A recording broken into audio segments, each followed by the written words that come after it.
받은 자. 다 구원받는 것이 아니라 남은 자만 구원을 받는 것이라는 것.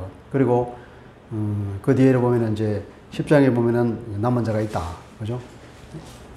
그리고 11장에 봐서는 그러면 이 백성들을 버리셨느냐? 절대로 버리지 않았다.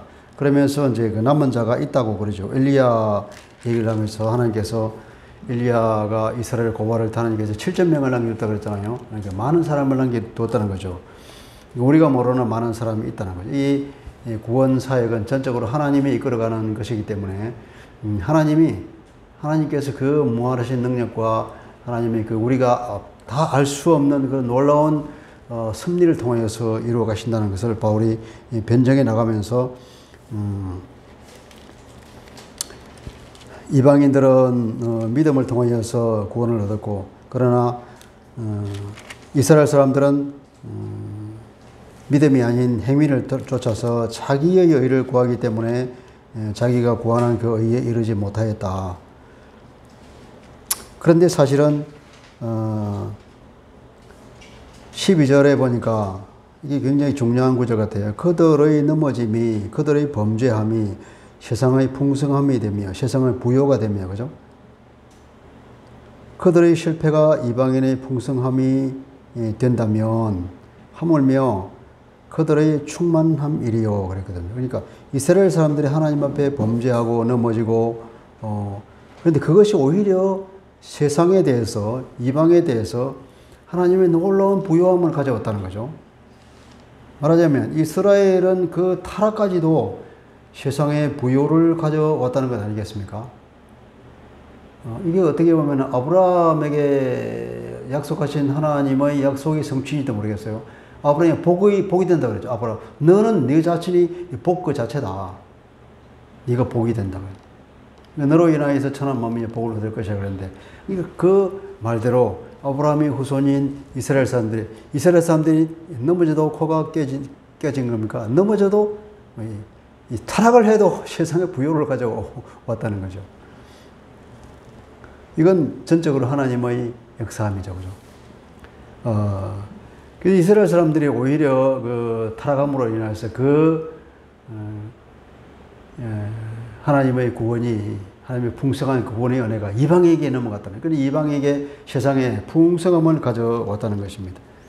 그렇다면 이스라엘이 만약에 돌아오게 되어서 이스라엘 하나님 앞에 충만한 사람이 된다면, 그러면 그로 인해서 이 세상에는 얼마나 더 부요함이 있겠느냐 하는 거겠죠. 이스라엘 타락에도 이 정도 세상에 대해서 부요함을 하나님이 주셨는데, 이스라엘이 완전히 하나님께 돌아와서 하나님의 은혜를 받는다 그러면 이 세상이 얼마나 엄청난 하나님의 부요가, 은혜의 부요가 넘칠 것이라는 바울의 예견입니다. 그러니까 우리가 이스라엘 사람들의 구원을 받기를 우리가 기대해야 되겠죠.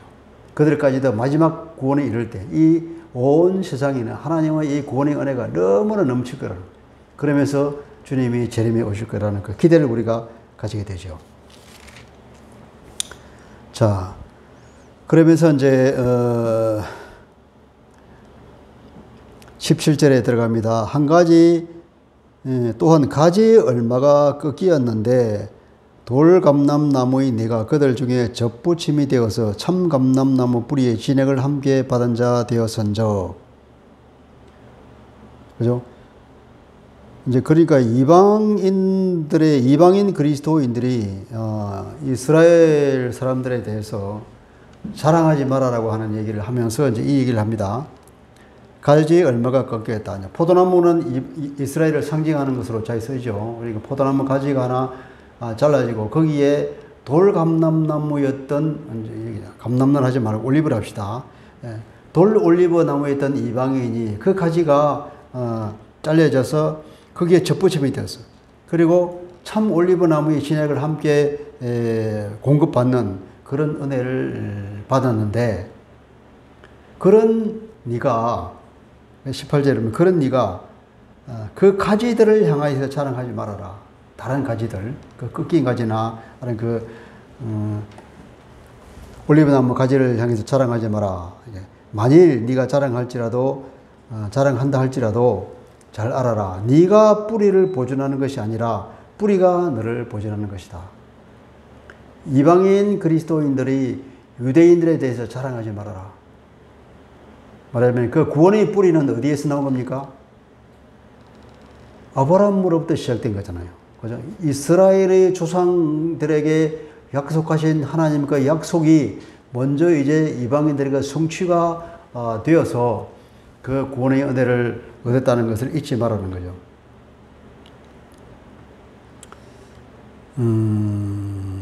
여기 보면 접붙임에 대해서 얘기가 나오죠. 접붙임.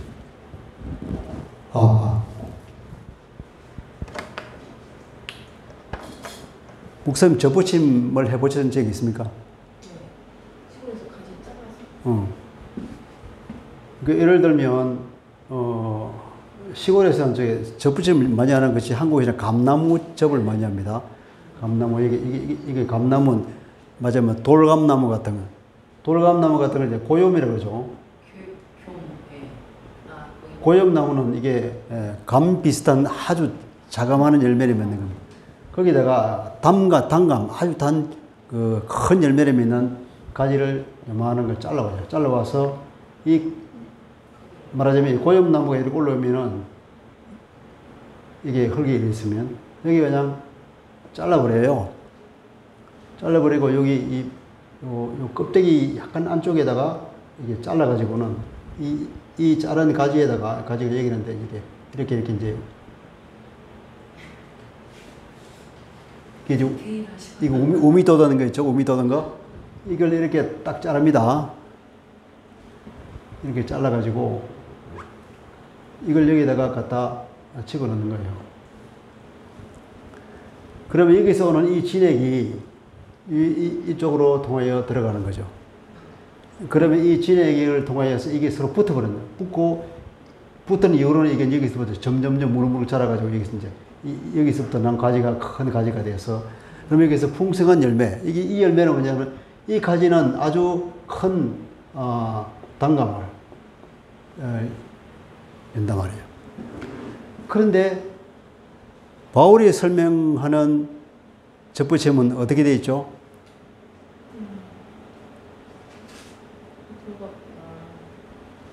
바울이 설명하는 접붙임은 이게는 참 올리브나무. 참 올리브나무 가지에다가 돌 올리브나무 가지를 갖다 붙이면 이게 참 올리브나무 진액이 올라와서 이 가지에 말하자면 참 올리브가 열린다고 하는 거죠. 근데 이게 맞습니까? 틀립니까? 원나서 어떻게 생각해요? 틀리잖아요, 이거는. 바울이 이런 지식이 없어. 그런데 성경은 무효하다고 그러죠. 성경은 틀린 거 없어. 그래서 어떤 사람은 이 틀림에도 불구하고 성경은 무효한 말씀이니까 이 바울이 한 말은 분명히 이런 것이 있을 것이다. 그렇게 말하는데 어떻게 생각하세요? 아주 옛날 일이라 지금 이제 뭐. 그 당시에는 이런 접붙임이 있을까요? 있을 수도 있지 않을까요? 말씀으로.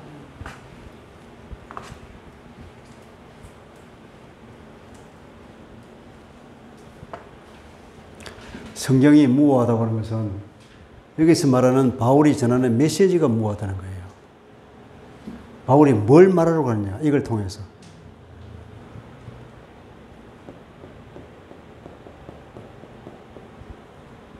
이게 정확한 것이지. 그럼 예수님이, 너 오른손에 범죄를 했으면 오른손 찍어버리라. 두 손 다 가지고 지옥 들어가는 것보다는 한 손이 없이 천국 들어가는 게 좋을 것이다. 그러면 그 말은 맞을까요? 오른손 찍어버릴까요? 진짜로? 그런데 거기도 마찬가지로 주님이 거기서 무슨 메시지를 주고 하느냐. 그 메시지가 중요한 거죠. 그죠? 주님이 그때 뭘 말씀하려고 하냐. 죄를 짓지 말라고 하는 걸 강조하기 위해서 말하는 거예요. 여기서 바울이 하는 그 메시지가 중요한 거예요. 그죠? 그러니까 이런 것을 잘못 인용할 수가 있어요. 그래서 이런 것까지도 다 맞다고. 그래서 바울이 그 당시에 말하면 그 당시에 뭔가 있을 것이다. 성경은 무하니까. 그런 식으로 생각하는 사람들은 좀 또라이가 아닐까 하면 이렇게 생각해야죠.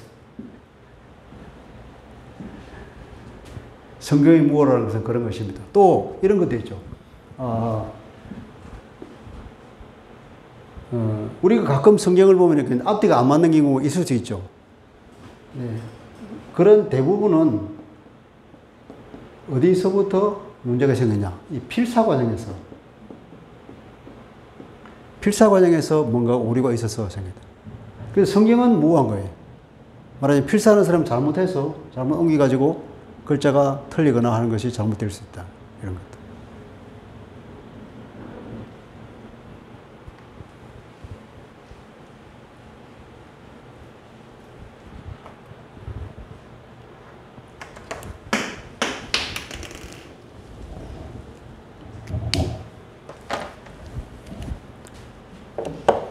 접붙임 얘기 나온 것은 이제,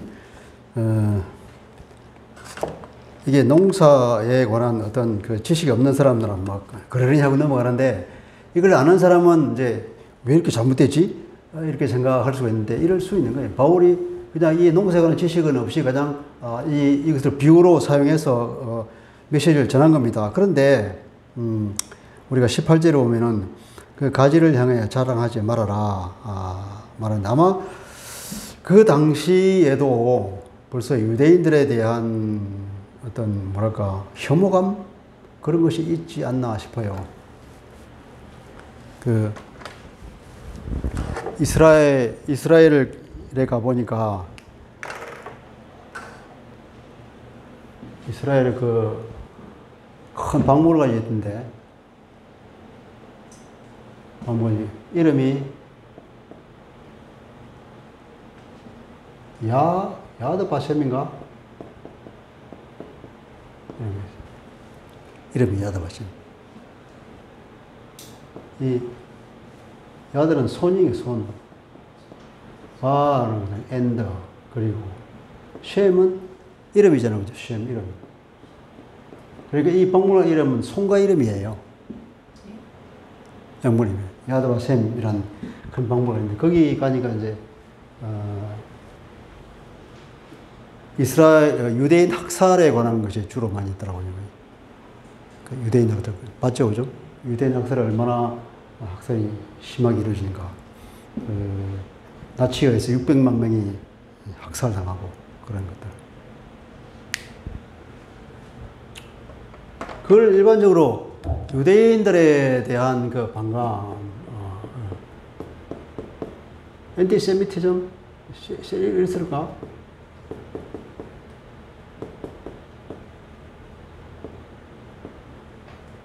엔티세미티즘이라고 말하죠. 반유대주의. 그러니까 셈족에 대한 반감이라는 뜻인데 셈족의 대표가 이게 유대인 반유대주의를 일반적으로 엔티세미티즘이라고 그러죠. 그런데 이때부터 벌써 그런 엔티세미티즘이 움텄는지도 모르겠습니다.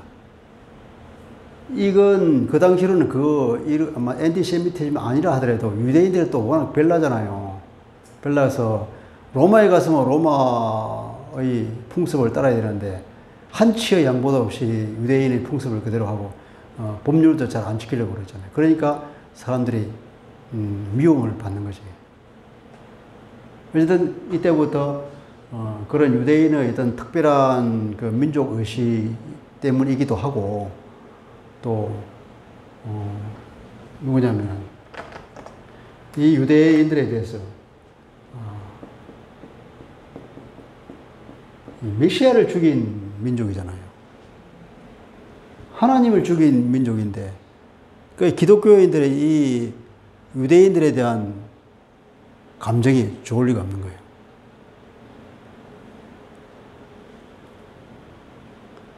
그런데 유대인들의 메시아를 죽였을까요? 아니면 그 예수님을 십자가에 못 박은 것은 그냥 눈에 보이는 유대인일까요? 아니면 다른 무엇일까요?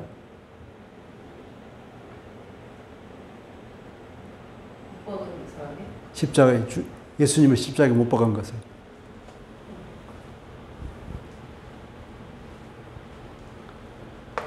아마 자기들이 빌라도가 난 여기에 관여 안 했다나 손까지 씻어버리고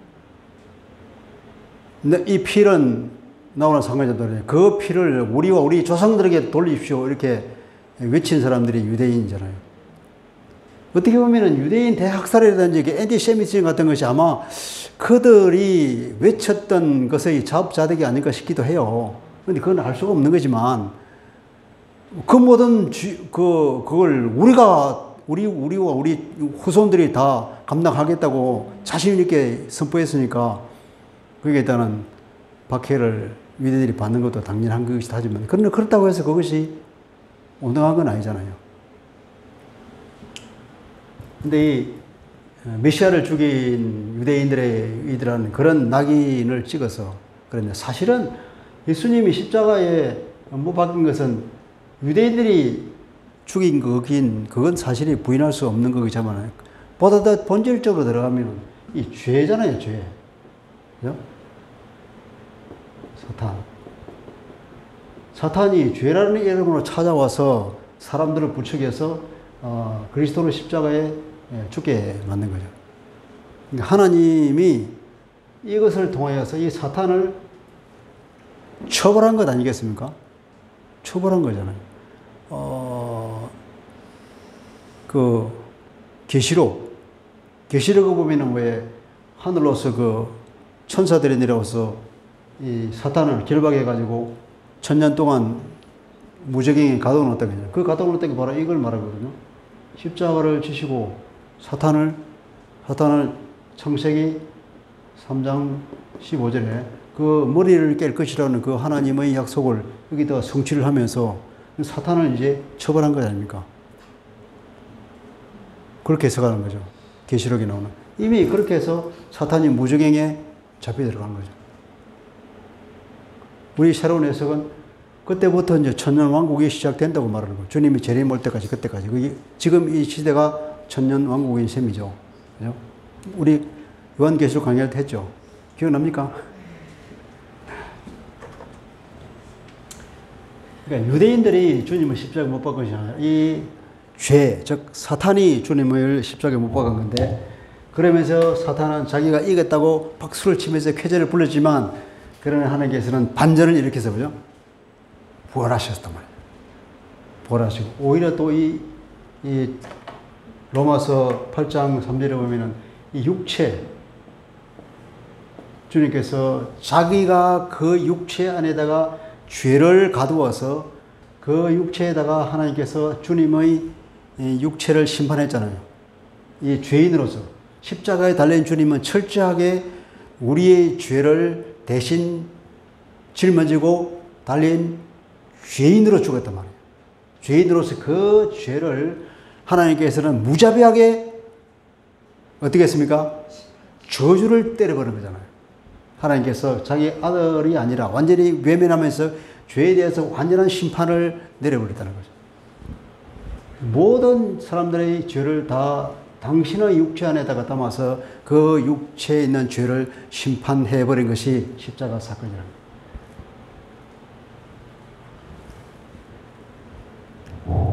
그러니까 유대인이 주님을 십자가에 못 박은 것이 아니라 바로 내 죄가 주님으로 하여금 십자가에 못 박히게 한 원흉이라는 사실을 우리가 알아야 되죠. 그래서 유대인에 대한 우리 그 정오는 접어두고 오히려 나를 유혹하고 나를 무너뜨리라는 그 죄에 대한 저주를 우리가 그걸 바꿔야 되는 거죠. 사탄에 대한 그 정오로 우리가 바꿔야 되는 거죠. 그래서 내가 짓는 죄, 나를 유혹하고 나를 시험에 빠뜨리는 그 사탄에 대한 그 적개심을 가지고 완전히 그것을 나는 돌아서서 죄와는 상관이 없는 삶을 살겠다고 하는 그런 결단을 내리는 것이야말로 올바른 그리스도인 삶이 아닐까 그런 생각이 되죠. 이 엔티세미티즘은 정말 무서운 것이었죠.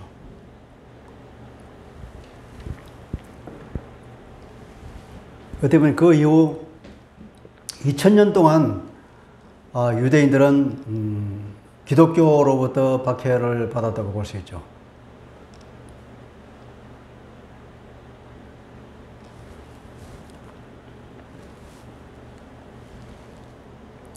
(19절) 그러면 내 말이 가지들이 꺾인 것은 나로 접붙임을 받게 하려 함이라 하리니 옳도다. 그들은 믿지 아니함으로 꺾이고 너는 믿었으므로 섰느니라.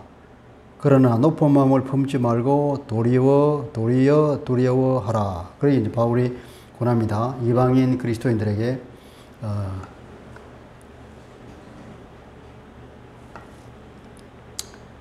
나는 믿었고 저 사람들은 안 믿었기 때문에 나는 구원을 받았고 저 사람은 구원을 받지 못했다. 올바른 말이다. 네 말이 맞아. 그런데 겸손해라. 이렇게 말하죠. 그래서 빌립보서 2장 12절에 보면은 네가 두렵고 떨림으로 너희 구원을 이루라. 이렇게 바울이 말하고 있는지도 모르겠어요.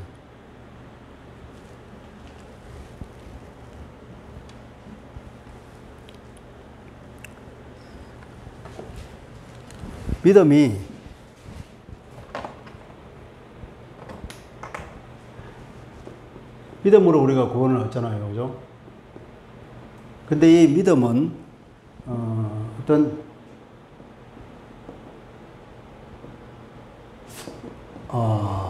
사건은 아니잖아요. 믿음이 어떤 일회적 사건입니까? 아니죠. 믿는다고 하는 것은 하나의, 상태를 봐야 돼요, 상태.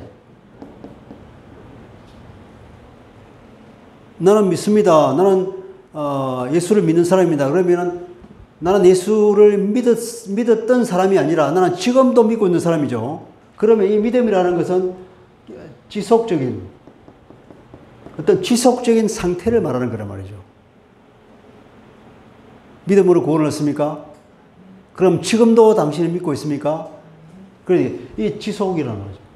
일회적 사건이 아닌 거예요. 한 번 구원 얻었다. 그래 끝났습니까? 아닌 거죠, 그래, 이 믿음의 상태를 지속하는 것은 누구 책임일까요? 믿음은 하나님이 주시는 선물 아닙니까? 믿음은 선물이란 말이죠. 그런데 이 믿음은 그런데 지속이라고 그러네요. 지속적으로 어떤 상태를 해야 되는데 이 지속은 그러면 지속하는 것도 주님이 주시는 선물일까요? 그러니까 지속한다고 하는 것은 내가 내 안에 있는 무언가가 내가 해야 될 일이 있을 것 같아요. 나와 관계 있는 거란 말이에요. 하나님의 선물이기도 하지만 또 한편으로는 내가 그것을 지속시켜 나가야 할 책임이 나에게도 일부 있다고 봐야 되겠죠. 이거 보니까 이 믿음의 성경의 어떤 진리는 참 이게 우리가 이해할 수 없는 것이 있어요. 서로 양립할 수 없는 것 같은 두 가지가 항상 같이 나온다니까요. 예수님이 인간이죠, 그죠? 예수님은 100% 인간으로 사셨어요. 우리와 똑같은 사람으로 사시더만. 그런데 한편으로 예수님은 하나님이셨단 말이에요. 이 두 개가 어떻게 양립할 수 있습니까?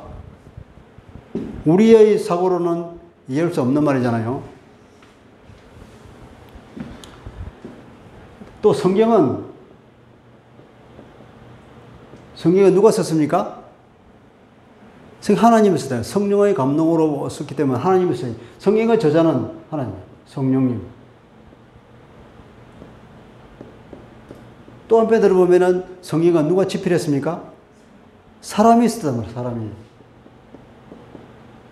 사람이 썼는데 이 사람이 누구냐에 따라서 그 사람의 성격이나 그 사람의 필체, 문체, 그다음에 그 성격, 이게 그 문장의 고스란히 다 나와요. 그 사람의 지식 수준이라든지 그것까지도. 그러니까 말하자면 성경은 100% 사람이 쓴 것이기도 하고 또 100% 하나님이 쓰신 것이기도 하고 그런 거예요.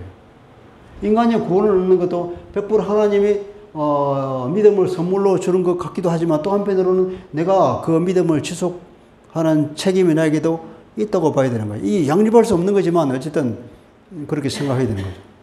바울이 그래서 내가 두렵고 떨리는 마음으로 이 구원을 성취하라 그러잖아요. 구원을 이루라고. 구원이 주님이 주시는 선물인데 내가 이루는데 어떻게 내가 이룹니까? 근데 바울이 하면 그 말은 하나님 말씀인데 그것도 진리 아니겠습니까? 그러니까 이해할 수는 없지만 그런 것은 우리가 어떤 생각에 양립할 수 없는 것 같지만 하나님 안에서는 그것이 진리라는 거죠. 그래서 우리가 이런 성경적인 진리를 1회에서 한 단면만 보면 안 된다는 겁니다. 단면만 보면 항상 이런 양면, 우리가 이해할 수 없지만 양면성이 있기 때문에 그걸 늘 염두에 두어야 되는 거죠. 우리의 믿음과 우리의 구원은 100% 하나님의 선물이긴 하지만 그러나 나의 의지가 필요하고 나의 노력도 필요하다는 거죠. 그래서 바울이 디도나 디모데에게 얘기하는 거예요. 네가 이제 목회자로서 섰으면 그 교회를 이끌어 나갈 때 성도들을 잘 가르쳐라 그러잖아. 어떻게 가르치냐? 이렇게 하라고. 믿음이 선물인데 뭐 가르칠 필요가 뭐 있습니까? 가르쳐서 그 사람의 의지력을 다해서 그 말씀을 충실히 따르도록 하라는 거죠. 그러면 달리 말하면 믿는 우리에게는 하나님의 말씀을 주님이 주신 우리에게 그 가르침을 잘 따라가야 할 거죠. 우리가 모든 의지를 다 작동시켜서 해나가야 된다는 거 아닙니까? 과거에 지었던 죄나 잘못된 그 행실을 끊어버리고 주님이 주시는 새로운 성품으로 주님이 걸어갔던 그 길을 닮아가기 위해서 우리 부단히 노력하고 애써야 된다는 거 아니겠습니까?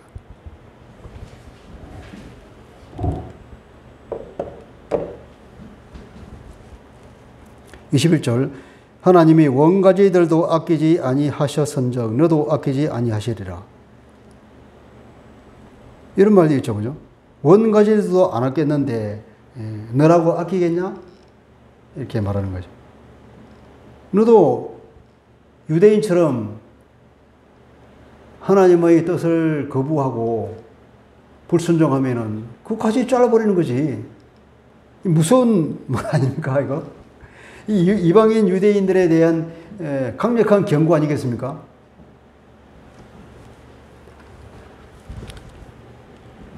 그러나 또 한편 보면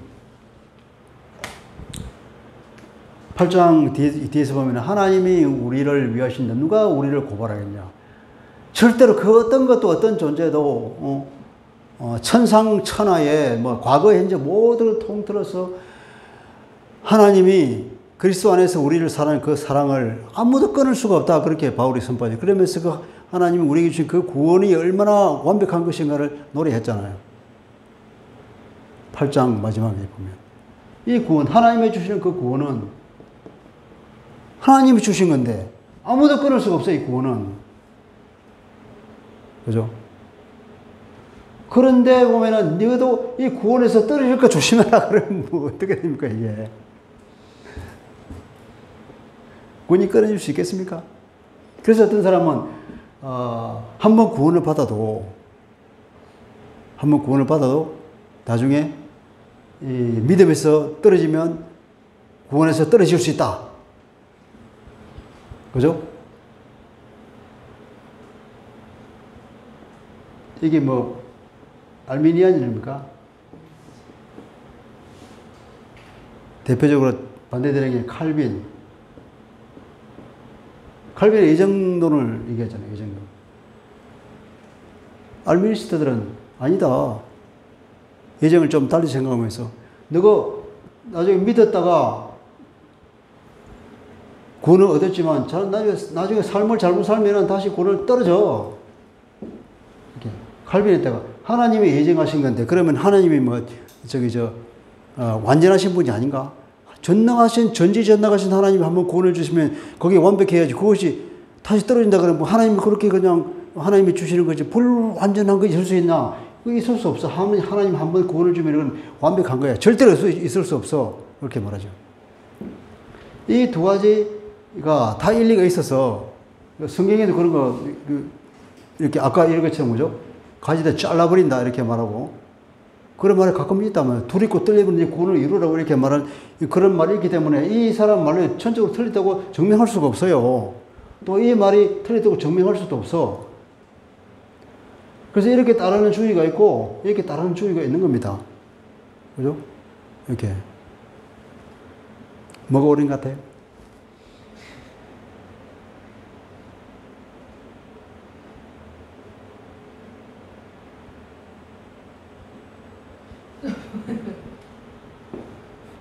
그럼 다 뭐 이런 교파도 많이 있고 이런 교파도 많이 있으니까 누가 틀렸다 맞다 이렇게 말할 수 있는 건 아니지만 한국에서는 장로교가 교단이 제일 크잖아요.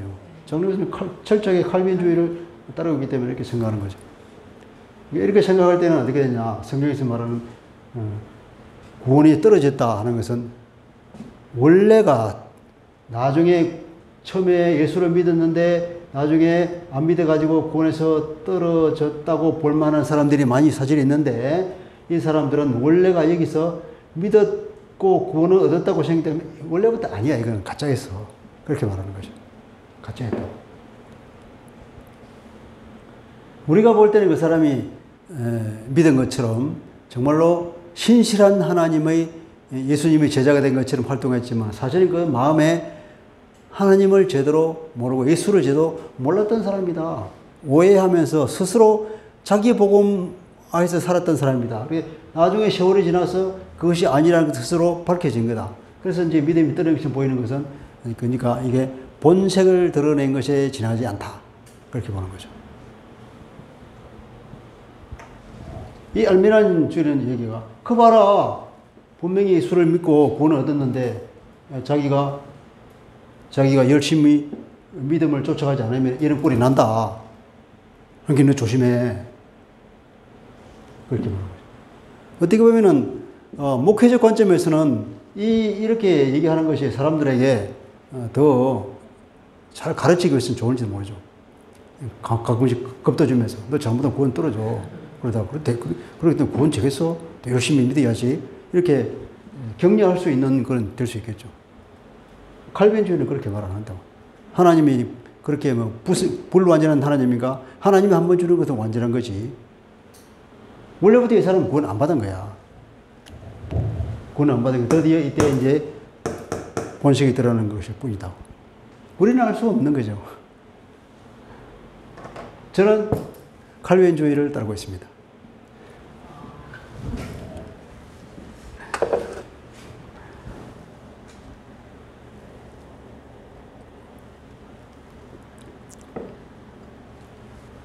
대부분 칼빈주의를 따르지 않나요?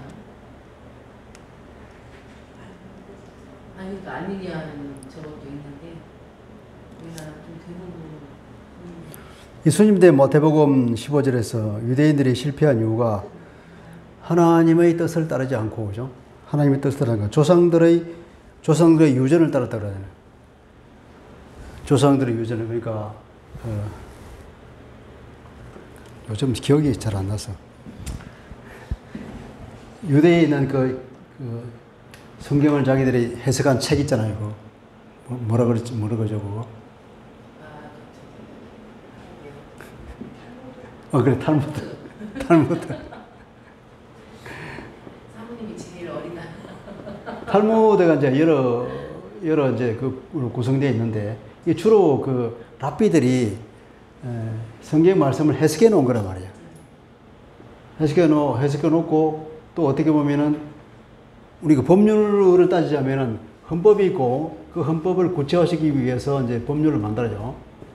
법률을 만들고, 어떻게 또 법률을 만들어서 다 구체적인 것을 세세하게 다 정할 수 없으니까 일부 나머지 것들은 대통령 네가 알아서 해. 그렇게 위임시켜준단 말이에요.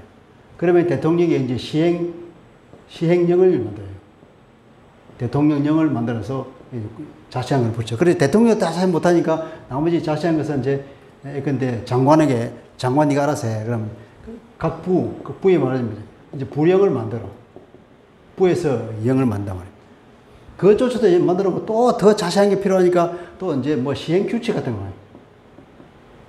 그것도 또 부족하니까 또 여기서 무슨 해석 같은 거 받아요. 복잡하죠, 이게. 한 법을 시행하기 위해서는 이렇게, 왜냐하면 워낙 다단한 현실 사회에서 다양한 케이스가 있는데 그 케이스를 어떻게 적용할 것인가는 이런 해석이 필요하단 말이에요. 규칙이 필요하고. 다 정할 수 없으니까. 이거 비슷하게 이제 탈무드도 이렇게 해석을 해 놓은 거란 말이에요. 근데 문제는 이 해석이 하나님의 어떤 그 의중, 그죠? 하나님의 뜻이죠, 그죠? 하나님이 그 율법을 만드는 그 율법 정신이에요, 정신. 정신이 커지면 하나님의 사랑과 공의가 되겠죠, 그죠? 하나님의 사랑과 공의를 그 정신을 구현하는 것이 아니고 어떻게 하면 이 법을 제대로 지킬 수 있을까? 내가 할 수 없지만 그래서 나온 것이 예컨대 뭐 이웃을 말하면은 이웃을 사랑하라 그러면 모든 사람을 사랑하기 힘드니까 이것은 내 이웃이 아니고 이것도 내 이웃이 아니고 이것도 내 이웃이 아니고 이것도 아니고 요것만 하면 난 지킬 수 있겠다. 지킬 수 있는 것만 내가 남기고 나머지 다 이제 이웃이 아니라고 해석해 버리는 거죠. 그런 것이 주로 이렇게 이루어진단 말이에요. 그래 예수님이 말하기를 나오죠. 그 예수님 말할 때 뭐 고르반이라 말하면 그냥 다 끝났다고 부모를 도와주지도 않고 그런 것들을 두고 주님이 비판한 내용이 그거잖아요. 마태복음 15장 같은데 하나님의 뜻을 따르는 것이 아니라 그냥 조상들의 그 유전, 조상들이 내려오는 그런 어떤 해석을 따라가는 것.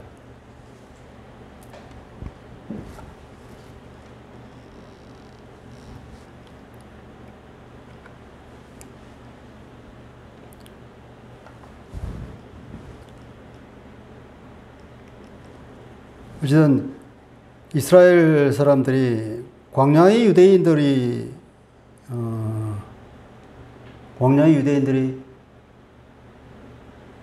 거의 다 죽었죠. 예수님 그 민수기 15장에 나옵니까 보면 그 40년 동안 뺑뺑이를 돌리면서 이제 나올 때 그 당시 미성년자들만 놔두고 성년자들은 전부 다 죽게 만든 거예요. 그러니까 거기서 광야 40년 동안에 태어난 젊은 사람들, 그 다음 나올 때에 20세 미만이던 미성년자들, 이런 사람들만 모여서 들어갔죠. 가나안으로 들어갔단 말이에요. 그러니까 그 앞에 있었던 모든, 그러니까 결국 하나님을 불신했던 거죠. 모세까지도 믿음이 부족했다고 말한 거죠. 모세는 구경만 시켜주고. 여호수아 갈렙이 참 대단한 거 같아요. 여호수아 갈렙만 예외가 된 거죠. 모세는 리더였으니까 리더로서 이제 그 화를 냈다고 그죠. 온유하지 못했다 그러면서 하나님께서 이제 물론 모세가 믿음이 없었던 거지만 그런 징계를 걸쳐서 어떻게 보면 하나님의 계획이기도 하죠. 그 모세를 거기다 보내면 어떻게 보면 모세가 너무 신격화가 돼서 문제가 있을지 모르니까 이제 때가 된 거죠. 이제 바톤 터치를 해야 될 시점에 하나님께서 모세를 이제 거기서 끝낸 건데 어쨌든 그 많은 사람들이 광야로 나온 어떻게 보면은 우리가 지금 구원을 받았다고 말할 수 있지 않겠습니까?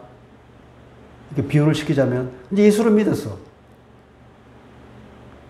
예수를 믿고 우리가 이제 이 광야 같은 세상을 살아가죠. 험악한 세상을 살아가면서 믿음을 약하게 만드는 사단의 계속 유혹과 어떤 그런 세상적인 것이 있단 말이에요. 믿음을 꿋꿋하게 지키고 나가느냐, 아니면 거기서 세상과 타협하면서 믿음과는 동떨어진 삶을 사느냐. 우리 삶도 유대인의 삶과 비슷한지는 모르겠어요.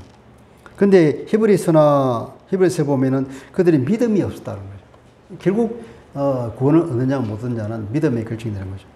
히브리서 3장 19절 한번 찾아 읽어보시겠습니까? 히브리서 3장 19절. 이로 보건대 그들이 믿지 아니함으로 능히 들어가지 못하는 것이나. 그렇죠. 그 유대 광야에서 죽은 사람들은 왜 못 들어가냐? 믿음이 없었다. 4장 2절도 같은 말입니다. 4장 2절 같이 한번 읽어볼까요? 시작.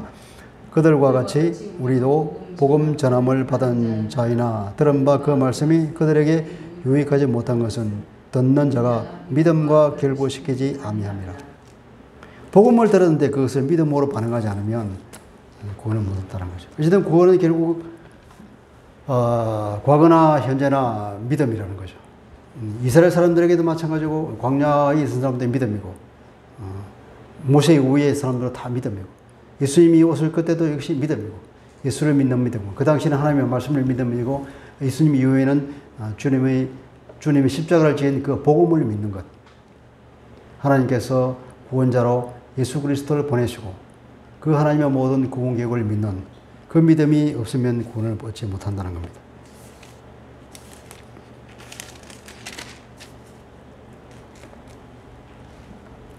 22절 그러므로 하나님의 인자심과 준엄하심을 보라. 원문에 보면 보라 하나님의 인자심과 준엄하심을 강조하는 겁니다. 하나님의 인자심과 하나님의 준엄하심. 하나님은 항상 역사 속에서 우리에게 나타나실 때에 하나님은 두 얼굴을 가지고 있습니다. 두 얼굴. 이렇게 인자심과 준엄하심이 있단 말이에요. 한편으로는 심판하시고 또 한편으로는 긍휼히 계시고 한편으로는 공의를 행하시고 또 한편으로는 자비를 행하시죠. 긍휼을 행하시죠. 넘어지는 자들에게는 준엄하심이 있으니 넘어지는 자는 이제 실족하는 거고 범죄하는 것입니다. 예수를 믿지 못하는 것. 그들에게는 하나님의 준엄하심이 있다는 거예요. 준엄한 심판을 말하는 것입니다. 너희가 만일 하나님의 인자하심에 머물러 있다면 그 인자가 너희에게 있으리라. 그렇지 않으면 너도 지키는 바가 되리라. 그러니까 그렇지 않으면 너도 잘릴 것이다 이 말이에요. 원문의 뜻은 너도 지킬 것이다. 너도 잘릴 것이다.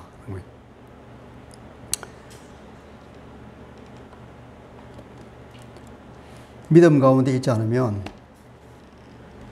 구원은 다 믿음으로 이루어진 것이기 때문에. 23절 그들도 믿지 아니하는데 머무르지 아니하면 접붙임을 받으리니 이는 그들을 다시 접붙이실 능력이 하나님께 있습니다. 바울은 그렇게 말합니다. 전능하신 하나님께서는 잘라버린 이스라엘도 다시 살릴 수가 있다는 겁니다.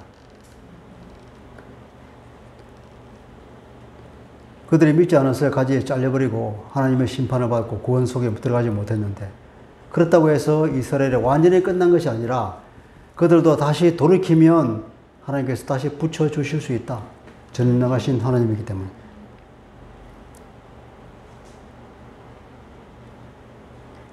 이스라엘이라고 해서 모두가 다 구원을 못 받은 것이 아니죠. 바울처럼 남은 자가 있듯이 구원은 개인적인 거죠. 구원은 절대로 어떤 집단으로 이루어지는 거 아니잖아요. 우리 가족이 구원을 받았다고 해서 우리 가족 구성원인 모든 사람이 다 구원을 받는 것도 아니고 우리 교회에 다니는 사람이 다 우리 구원을 받았다고 해서 우리 교회 구성원들이 다 구원 받는 것도 아니고 구원은 개인적으로 1대1의 관계란 말이에요. 에스겔서 18장에서 그렇게 말하잖아요. 그 유명한 이스라엘 속담에 아버지가 포도를 먹었더니 자식이 이빨이 시다고 하는 속담. 주님께서 말씀하시죠. 그 속담 이제 쓰지도 마라. 그 말도 안 되는 소리라고 했냐. 그러니까 그 말은 뭐냐면은 아버지가 지은 죄가 자식에게 이게 전가된다고 할까? 그런 얘기를 하는 거죠. 이때 이게 죄라고보다는 이게 이제 구원의 관점에서 말하는 거예요. 구원의 관점에서 구원. 아버지가 죄를 지으면 자식도 구원에서 떨어지냐. 그렇지 않다. 아버지가 죄를 지으면 아버지는 구원받지 못하지만 자식이 아버지의 죄에도 불구하고 자기 여전히 하나님 말씀을 잘 따르면 이 사람은 구원을 받는다. 구원은 다 1대1 개인과의 관계다. 그런데 이걸 두고 이제 죄의 죄과가 우리 그런 말이에요. 조상이 지은 죄가 그 후손들에게 그 죄과가 미치느냐. 거기에 대해서는 일반적으로 해석이 이 에스겔서 18장을 들어가지고 아무 상관이 없다.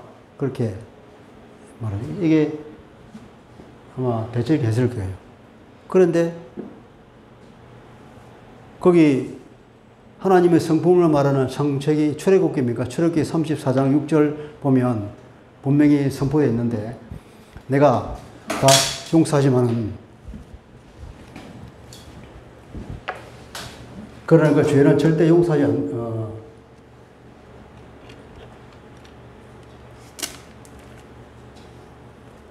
면제되지 않는다고 말하고 있죠.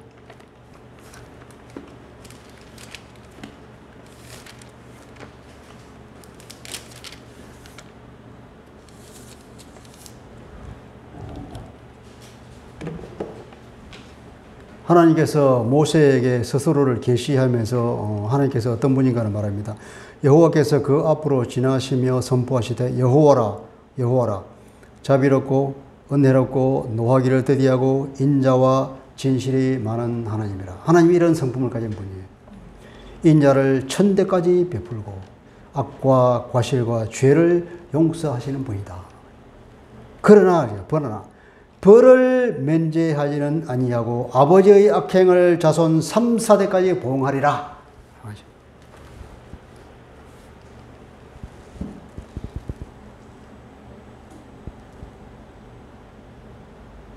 이 말은 하나님이 하신 말씀 아닙니까?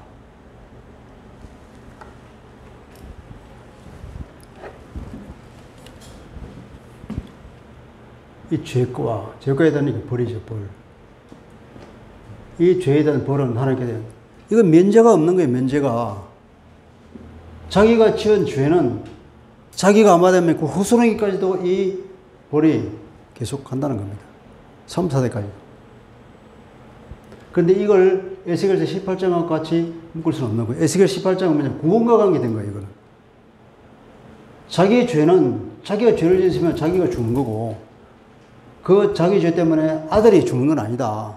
각자 구원받는 것은 자기의 행위에 따라서 하나님과의 개인적인 관계다. 이렇게 말하는 거예요. 분명히 말했어요. 죄에 대한 벌은 계속 내려간다. 근데 이게 실제적으로, 어떤 임상적으로 보면 뭐 그런 것 같아요. 저 볼 때.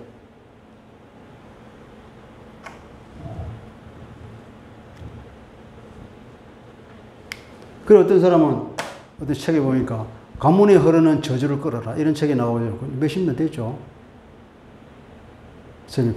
그런데 대부분의 성경학자들은 에스겔 18장 얘기를 들어서 가게에 흐르는 저주가 뭐 예수 믿으면 끝인데 그렇게 말하고 있죠. 아니, 출애굽기 3, 4, 6절을 실제로 분명히 말하고 있죠. 그 벌을 용서 안 한다니까. 절대로 면제 안 해. 이게 하나님 말씀이 아닙니까? 그러면 이 에스겔 18장에서 앞에 하나님 말씀이 그냥 무시됐는가요? 우리 말했죠. 하나님 말씀은 아까 전혀 양립할 수 없는 것 같은 두 가지가 있다니까요. 한편으로는 예수님이 100% 하나님이지만 한편으로는 100% 예수님이 인간이란 말이죠. 이런 말씀이 있지만 이런 말씀이 있단 말이에요. 그래서 우리가 이 죄를 굉장히 두려워해야 돼. 죄를 지었으면 지금 보니까 그 죄의 벌을 해결하는 방법이 회개하는 방법이 있다고. 회개.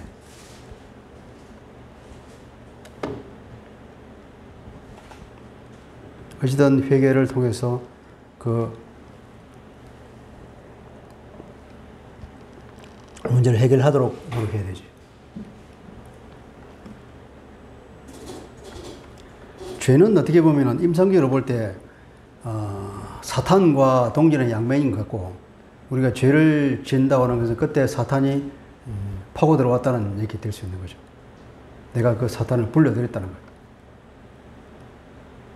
그 들어온 사탄이 나가지 않고 계속 그 사람한테 어떤 악한 결과들이 나오게 만드는, 그것이 아마 죄에 대한 벌이 아닌가 싶기도 해요.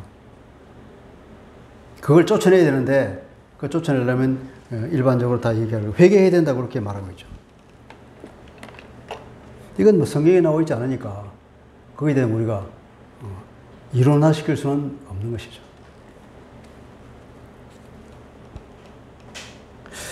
자, 23절 보면 그들도 믿지 아니하는데 머무르지 아니하면 접붙임을 받으리니 했죠, 그죠? 그렇게 이스라엘 사람들이 완전히 버려진 것은 아니다. 하나님을 전나가시기 때문에 그들도 회개하고 돌아오면 언제든지 구원의 반열에 들어갈 수 있다. 24절 보면 그렇게 말하는 이유가 나오고 있어요. 그 이유가 24절을 보면 왜냐하면 이라는 말이 있어요. 그 이유가 뭐냐면 만일 내가 원 돌감람나무에서 찍힘을 받고 본성을 거슬러서 좋은 감람나무에 접힘을 받았다면, 그러니까 이방인들은 이게 이제 비유적으로 말하면 이게 태생적으로 이것은 돌 올리브 나무잖아요, 그죠? 원래 태어나기로 돌 올리브 나무인 네가 거기서 잘려가지고 본성을 거슬렀어. 그러니까 적부심을 얻는 건 본성을 거스르는 거잖아요. 원래 자연적인 상태가 아닌 인위적으로 그렇게 좋은 올리브 나무에 접붙임을 받았다면, 그러면 그 원가지인 이 이스라엘 사람들이야말로 얼마나 더, 원래 원문에 얼마나 더 많이 자기 감람나무였어. 왜냐하면 자기 자신의 몸이 똑같잖아요. 그 원가지에 접붙임을 더 받겠느냐? 더 많이 들어올 수 있다는 거예요. 25. 형제들아 스스로 너희가 지혜가 있다 하면서 이 신비를 너희가 모르기를 내가 원하지 아니하노니. 이 말은 형제들아 내가 이 신비를 몰라서 스스로 지혜가 없게 되는 것을 내가 원하지 않는다, 이런 뜻입니다. 원래 원문은 이 신비를 몰라서 스스로 지혜가 없는 사람 되기를 내가 원하지 않는데, 이 신비는 뭐냐면 이방인의 충만한 수가 들어오기까지 이스라엘의 들어는 우둔하게 된 것이라. 그러니까 이방인이 충만한 수, 하나님께서 정하신 숫자가 있겠죠. 이방인이 일정 수만큼 구원을 받기까지는 이스라엘 사람들의 일부는 이렇게 완악하게 되어서 하나님의 복음을 배척하게 됐다는 거예요. 바울이 영적으로 볼 때 그렇다는 거예요. 이건 하나님께서 바울에게 계시해 준 영적인 진리겠죠, 그죠? 일부가 완고하게 됐다는 겁니다. 이 신비를 뭐냐면 이런 거예요. 충만한 이방인이 일정 수가 들어오기까지는 유대인들은 이렇게 완고하게 되어서 그때까지, 그러니까 말하자면 유대인이 구원을 받을 시기가 아니다는 거예요. 유대인들은 먼저 복음을 거부하고, 그러니까 그 하나님의 복음이 유대인들이 가서 하나님 구원이 이방인에게 나간 거예요. 이방인들이 충분하게 다 구원이 되고 나면 그때 어떻게 하냐, 이제 유대인들이 구원을 받을 때가 온다는 거예요. 그 오는 메커니즘은 뭐냐면은 시기가 나서, 바울이 표현하면, 하나님이 표현하면은 이제 이방인들이 구원을 얻어서 정말로 그 놀라운 복을 받는 걸 보고 유대인들이 시기가 나면서 우리가 왜 저런 그 구원의 그 중요한 것을 우리가 놓쳤을까? 그러면 그 사람들이 회개하는 시절이 올 거란 말이죠. 그러면서 대대적인 회개가 운동이 일어나면서 많은 유대인들이 하나님께 돌아오는 날이 있을 것이다. 그 차례가 그렇게 된다는 거예요.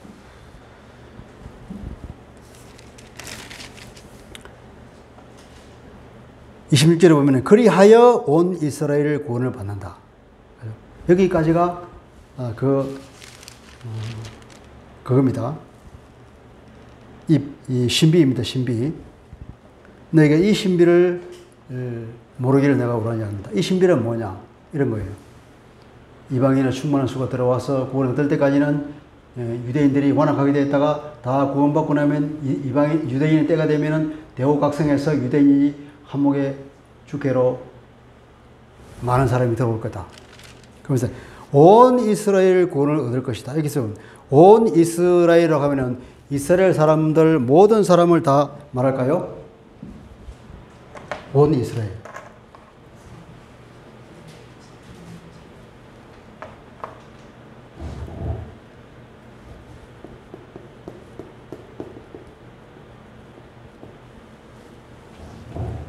분명히 앞에서 말했지만 구원 얻는 것은 남은 자만, 남은 자죠, 그죠? 대부분이 구원을 받는 것이 아니라 남은 자. 항상 하나님의 남은 자는 택함을 받은 자.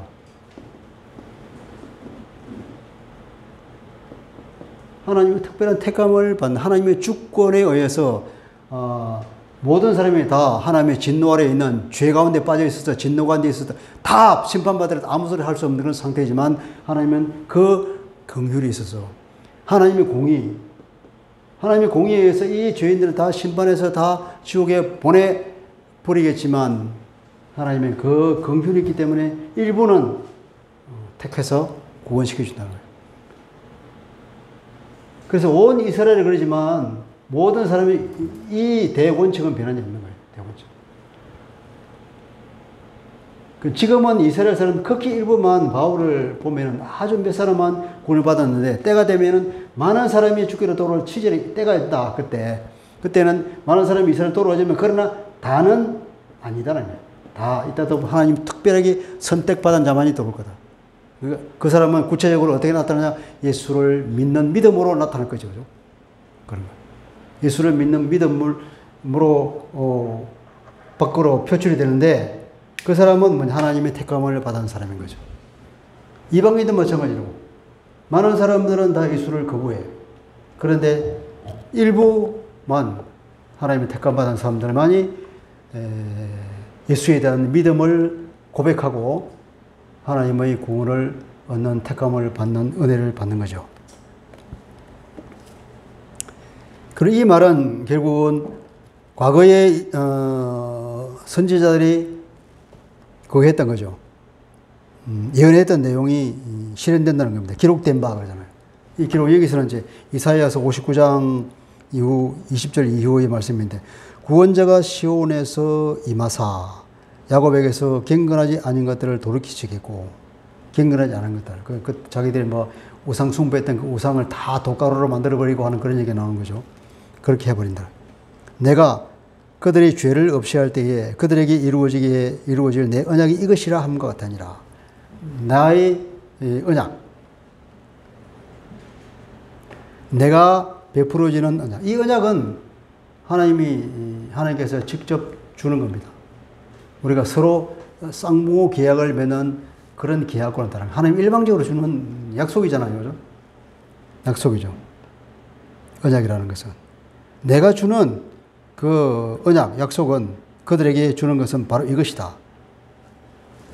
이것이 지금 성취가 되는 것이다는 얘기입니다.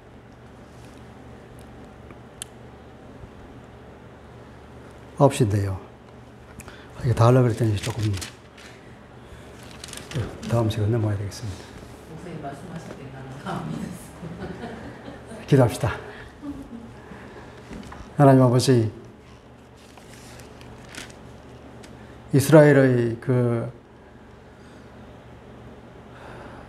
넘어짐과 하나님의 구원을 거절한 그것도 명백하게 자기 온 의지를 다해서 온갖 생각과